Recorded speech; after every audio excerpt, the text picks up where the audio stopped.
హైదరాబాద్ మహానగరంలో రోజురోజుకు పెరుగుతున్న గొలుసు దొంగలు, సెల్ ఫోన్ స్నాచర్లు, దోపిడీ దొంగల భరతం పట్టేందుకు పోలీసులు అప్రమత్తమయ్యారు. 7 పోలీస్ జోన్ల పరిధిలో డీసీపీ నుంచి హోంగార్డు స్థాయి వరకు తనిఖీలో నిమగ్నమయ్యారు. వివిధ నేరాల్లో తాజాగా జైలు నుంచి బయటకు వచ్చిన నేరస్తులపై నిఘా పెంచారు. స్థానిక పోలీసులు, యాంటీ స్నాచింగ్ టీమ్స్ నేరస్తుల కదలికలను గమనిస్తున్నారు. అనుమానితులు, ఆకతాయిలను అదుపులోకి తీసుకుంటున్నారు. 3 రోజుల వ్యవధిలో సుమారు 150కి పైగా కేసులు నమోదు చేశారు.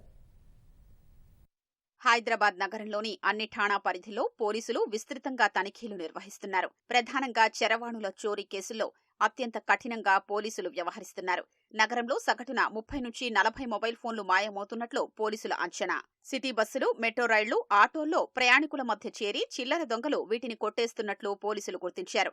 రాత్రి సమయాల్లో పాదచారులు ఒంటరిగా ద్విచక్ర వాహనంపై ప్రయాణించే వారిని లక్ష్యంగా చేసుకుని ఆగడాలకు పాల్పడుతున్నారు. మద్యం, గంజాయి మత్తులో స్నాచింగులకు పాల్పడుతున్న దుండగులు బాధితులు ఎదురు తిరిగితే హతమార్చేందుకు తెగిస్తున్నారు.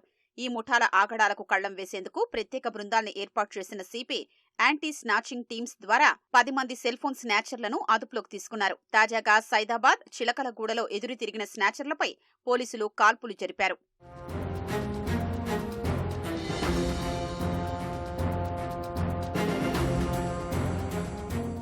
నగరంలోని కొన్ని హోటళ్లు, ఐస్ క్రీం పార్లర్లు, పాన్ దుకాణాల నిర్వాహకులు సైతం నిబంధనలు పాటించలేదు.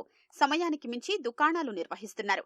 ఇటీవల జరిగిన సెల్ స్నాచింగ్లు, హత్యలకు హోటళ్లు, మద్యం దుకాణాల వద్ద జరిగిన గొడవలే కారణాలుగా పోలీసులు నిర్ధారించారు.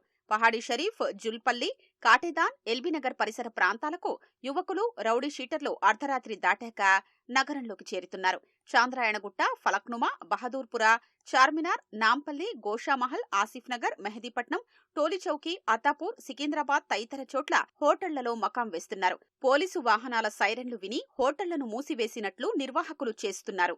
పోలీసులు వెళ్లారని నిర్ధారించుకున్నాక యథావిధిగా కార్యకలాపాలు సాగిస్తున్నారు. సిపి కొత్తకోట శ్రీనివాసరెడ్డి ఆదేశాలతో పోలీసు యంత్రాంగం ముమ్మర తనిఖీలు చేపట్టింది. నిర్దేశించిన సమయానికి మించి దుకాణాలు, హోటళ్లు నిర్వహిస్తున్న వారిపై చీటింగ్ కేసులు నమోదు చేశారు. తనిఖీల్లో తల్వార్లు, డాగర్ల వంటి పదునైన ఆయుధాలతో తిరుగుతున్న 10 మంది యువకుల్ని పోలీసులు పట్టుకున్నారు. ద్విచక్ర వాహనాలపై గుంపులుగా సంచరించినా కఠిన చర్యలు తప్పవని పోలీసులు హెచ్చరిస్తున్నారు.